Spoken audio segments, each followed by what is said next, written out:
not close to $350 billion. Jon Meacham, you had taken us back talking about, it's moving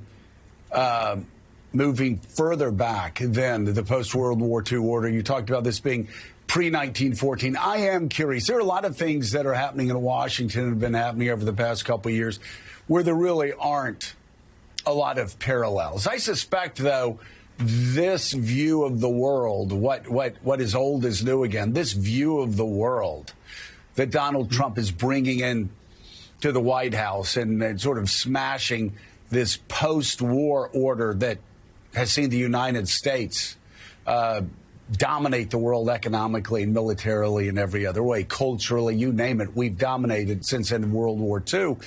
But he's trying to bring about this new order. Take us back. Is this more like a Teddy Roosevelt imperialist approach? Is this William McKinley? Who does this remind you of? His worldview when it comes to power politics? It's older than that. Even it's almost medieval and Renaissance, right? This is a royal house with a kingdom who bases relations on personal connection, personal feeling, to go to something Susan said a moment ago, and basically the transfer of assets. It's a very autocratic, very straightforward. I mean, let's be honest. It's kind of I don't want to say refreshing, but the president is being very clear here.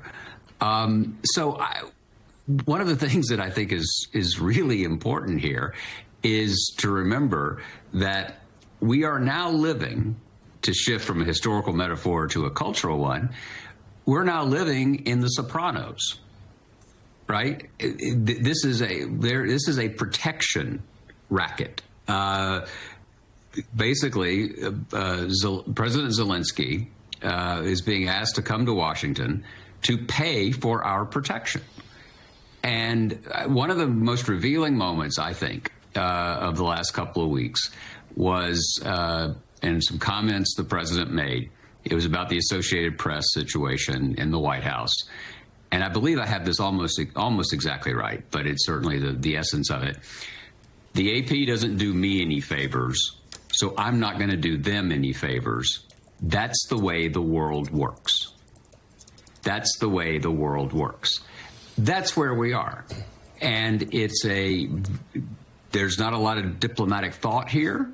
There's not going to be a foreign affairs piece about this doctrine.